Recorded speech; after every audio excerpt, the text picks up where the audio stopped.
वक्फ की जमीन लूटी गई, मुतबलियों की बेईमानी जिम्मेदार, अख्तरुल ईमान ने कहा। किशनगंज वक्फ संपत्तियों को लेकर AIMIM बिहार प्रदेश अध्यक्ष और विधायक अख्तरुल ईमान ने बड़ा बयान दिया है। उन्होंने कहा कि देश भर में वक्फ की जमीन की लूट हुई है, इसके लिए वक्फ की जिम्मेदारी संभालने वाले कई मुतबलियों की बेईमानी जिम्मेदार है। उन्होंने कहा कि वक्फ की जायदादों का इस्तेमाल कई मुतबलियों ने बेईमानी से किया है, जमीनें बेची गई है। इसी बेईमानी का नतीजा है कि आज नया कानून सिर पर आ गया है।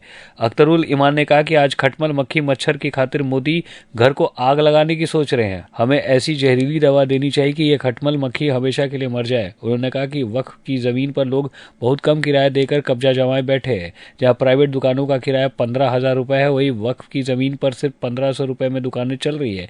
बिहार शरीफ में भी वक्फ की संपत्तियां बर्बाद कर दी गई है। अख्तरुल ईमान ने मदरसों की हालत के लिए वक्फ के सेक्रेटरी और सदर को जिम्मेदार बताया। उन्होंने कहा कि इन बेईमानों ने अपने बेटे और दामादों को बहाल किया है, इसी वजह से मदरसे की तालीम बर्बाद हुई है। गर्मी में एक्ट नामी काला बिल पास किया गया है। ये असल में इनका प्लान है कि ये अब मस्जिदों, ईदगाहों, दरगाहों और कब्रिस्तानों को इज्तिमाई शक्ल में डिमोलिश करे। आपने कभी ये सुना है कि किसी मंदिर पर बुलडोज़र चलाया गया है? बीजेपी हुकूमत जब से आई है, आप ये सुन रहे होंगे हर 3 महीने में, 4 महीने में कि फुला मस्जिद को टारगेट किया गया, फुला दरगाह को टारगेट किया गया। लेकिन कितनी ऐसे मंदिर हैं और कितने ऐसे उनके स्थल हैं जो अतिक्रमण किए हुए हैं और सरकारी जगहों पर बने हुए हैं। लेकिन क्या आपने सुना कि किसी जगह पर बुलडोज़र चलाया गया, किसी जगह पर कोई दबाव किया गया? ऐसा कुछ नहीं हुआ। असल में इनका प्लान यह है कि एक कम्युनिटी को दबा दिया जाए।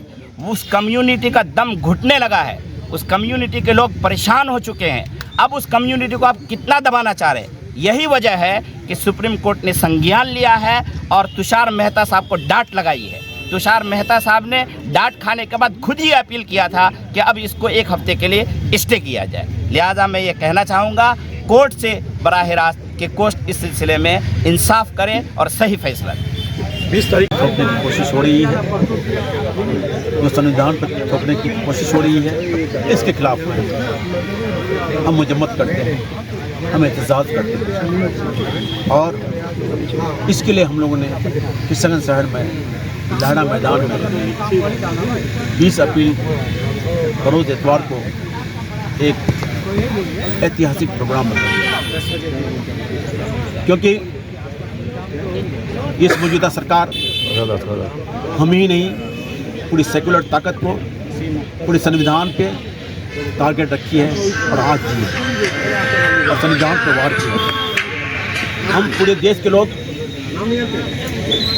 चाहे कौमी तंजीमें हों, चाहे सियासी जमात के सरबराह, NDA को छोड़कर और उनकी सरबराही में हम लोग ने ये प्रोग्राम मदद की गई, हम लोग किया गया है। मुझे उम्मीद है इस प्रोग्राम में लाखों की तादाद में लोग जमा होंगे और इस प्रोग्राम को कामयाब करेंगे, क्योंकि मौजूदा सरकार का कहना है ही मुसलमानों को फ़ायदा होगा। लेकिन मैं उस सरकार से पूछना चाहता हूँ जो सरकार ये कहती है कि तुम्हें अपने घर के छत पर नमाज़ पढ़ने पे पाबंदी है, तो सरकार हमारे मुसलमानों के मुआफ़िक क्या सोच सकती है? ये हमें जुमलाबाजी कर रही है ये सरकार, और सरकार कहीं न कहीं हम लोगों को टारगेट में रखकर हमारे जायदाद को लेना चाहती है और किसी दूसरे के हाथ में सुपर्द करना चाहती है। और मैं बता दूं आपको, ये जायदाद हमारी जायदाद नहीं, हमारे पूर्वज की जायदाद है जो दान की गई है। और कहा जाता है ये जायदाद अल्लाह का जायदाद है, और अल्लाह के जायदाद पे कोई अगर बुरी नज़र डालता है तो इसे हम कतई बर्दाश्त नहीं कर सकते। इसलिए मैं सब पूरे अवाम से इंतज़ार करता हूँ कि आप आएँ, इस सरकार को बताएं कि हम लोग इस जायदाद जो सरकार हटना चाहती है इसे कतई लेने नहीं देंगे।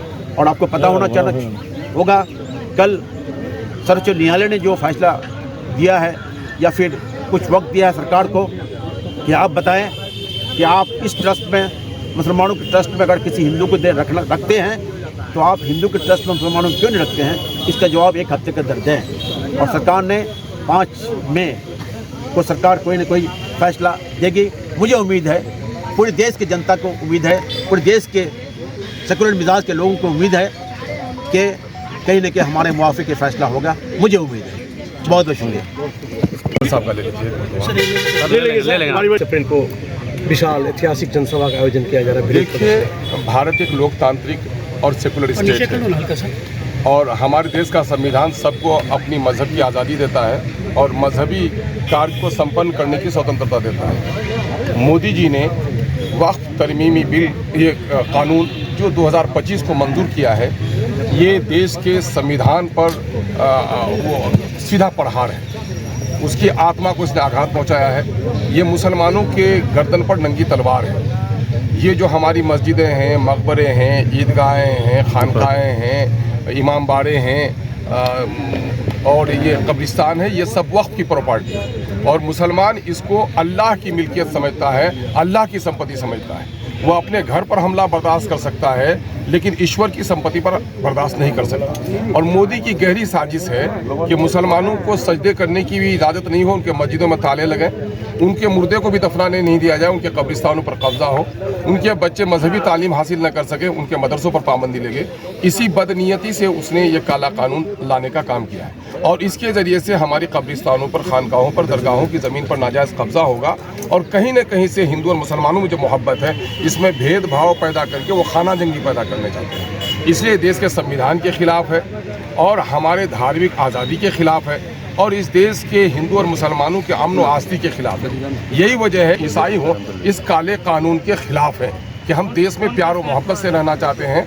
और आप देखेंगे कि पार्लियामेंट में 24 लोग हमारे मुस्लिम हैं लेकिन हमको 232 लोगों ने समर्थन दिया है, यानी मर्यादाएं अभी मड़ी नहीं है और जो इशारे मिल रहे हैं अभी सुप्रीम कोर्ट से, इसके माने मुल्क में इंसाफ जिंदा है। इसलिए हम लोग इसके खिलाफ किशनगंज में एक तारीखी हम लोग एहतजाज करने जा रहे हैं और ये जो हमारा जो आक्रोश सभा होगा, इसमें हमारे तमाम तर धार्मिक जो संस्थान हैं, वो all India Muslim personal board हो, जमीयत उलमा हो, इदारा शरिया हो, इमारत शरिया हो, इमारत अहले हदीस हो, अहले सुन्नत वल जमात हो, सिया मकतब फ़िक्र के लोग हों, उलमाए मजलिस उम्मत मजलिस हो या एरार कमेटी हो, ये सब लोग इसमें शामिल हैं और एनडीए के खिलाफ तमाम तर सियासी पार्टियां इसमें शामिल हैं। इसलिए हम लोग चाहते हैं कि तारीखी यह जलसा हो और हमारा जलसा पूरा मन होगा, शांतिपूर्ण होगा और हम ये कहते भी हैं और इसमें शामिल होने वालों से भी अपील करते हैं कि हमारा जलसा पूरा मन होगा। हम एक बावसूल उम्मत के फ़र्द हैं और सीमांचल के पूरा अमन शहरी हैं और हम जिसको अमन के साथ ही जलसे में आना हो वो आइए, या हुड़दंगी की इजाज़त नहीं होगी।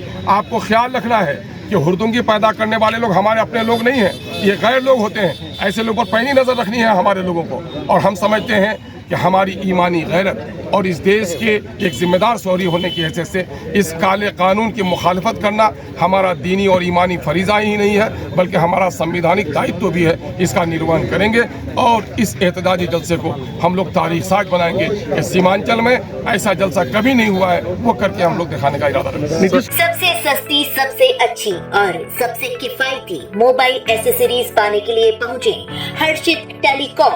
यहाँ आपको मिलेगी दिल्ली जैसे सस्ते दामों पर मोबाइल एसेसरीज। इसके अलावा सस्ते फोल्डर के साथ साथ हर प्रकार की रिपेयरिंग भी उपलब्ध होगी, चाहे वह पानी में गिरा हुआ हो या गिरकर टूट गया हो। फोल्डर की कीमत की शुरुआत मात्र 600 रुपए से है। केवल 30 मिनट में अपने फोन के टूटे हुए फोल्डर को रिपेयर करवाएं, वो भी उच्च क्वालिटी के साथ। 20 रुपए में V8, 30 रुपए में टाइप C, 40 रुपए में fast charging type C cable और 100 रुपए में चार्जर अपने साथ ले जाएं। मोबाइल एसेसरीज के हैंड टू हैंड रिप्लेसमेंट भी पाएं।